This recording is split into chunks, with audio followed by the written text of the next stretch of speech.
This is Akashvani, the news read by Abhishek Mukhopadhyay.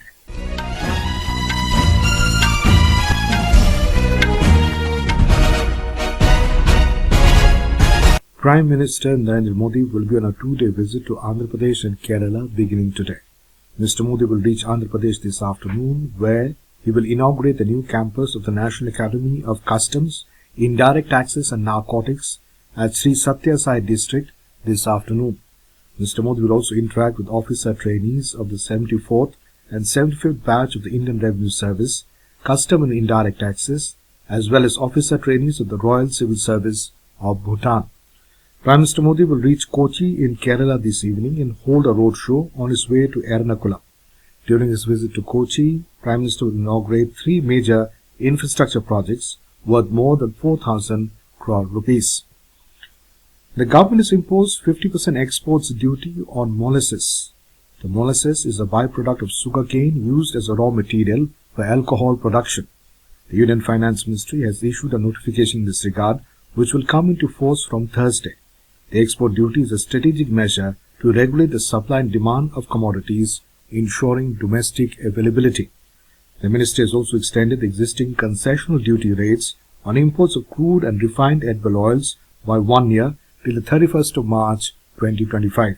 The basic import duty on refined soybean oil and refined sunflower oil was reduced from 17.5% to 12.5%.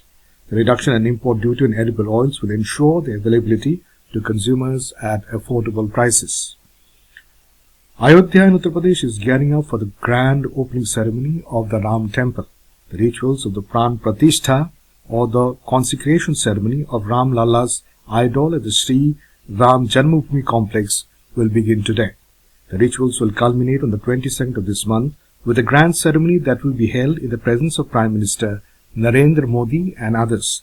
Meanwhile, Secretary of the Ministry of Information and Broadcasting, Apurva Chandra, has said that the government is preparing a modern media center to facilitate the press for the coverage of the ceremony.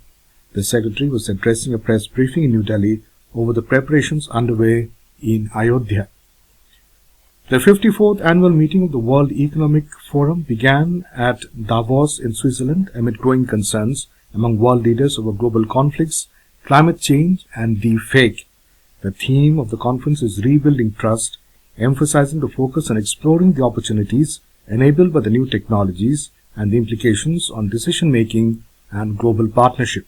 The sessions and panel discussions would begin today. Annual Crystal Awards were presented to three artists: architect Dibedo Francis Carey, actor Michelle Yeoh, and guitarist Nile Rodgers. The World Economic Forum called them the bridge builders and said they connect us to each other, they help us reflect on the human condition, and they provide visions of the world that can cut through the limitations of short-term or linear thinking. Union Minister Smriti Irani, Ashwini Vaishnav, and Hardeep Singh Puri are representing India at the 5-day event. The Directorate General of Civil Aviation (DGCA) has directed airlines to publish accurate real-time information regarding delays of the flights to the affected passengers. The DGCA has issued mandatory standard operating procedures (SOPs) to airlines in view of the recent flight disruptions from adverse weather conditions at various airports.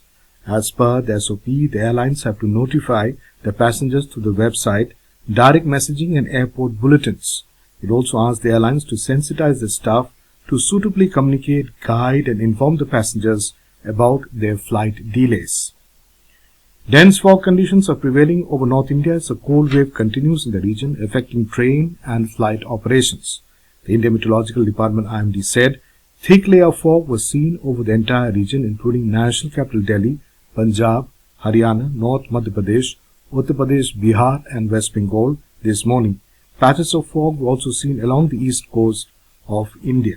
The Jammu and Kashmir State Board of School Education yesterday announced the date sheet for the annual examination of class 10 and 12th students enrolled in schools falling in soft zone areas of Jammu and Kashmir.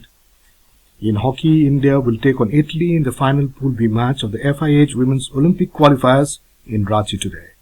And that is the end of this news bulletin.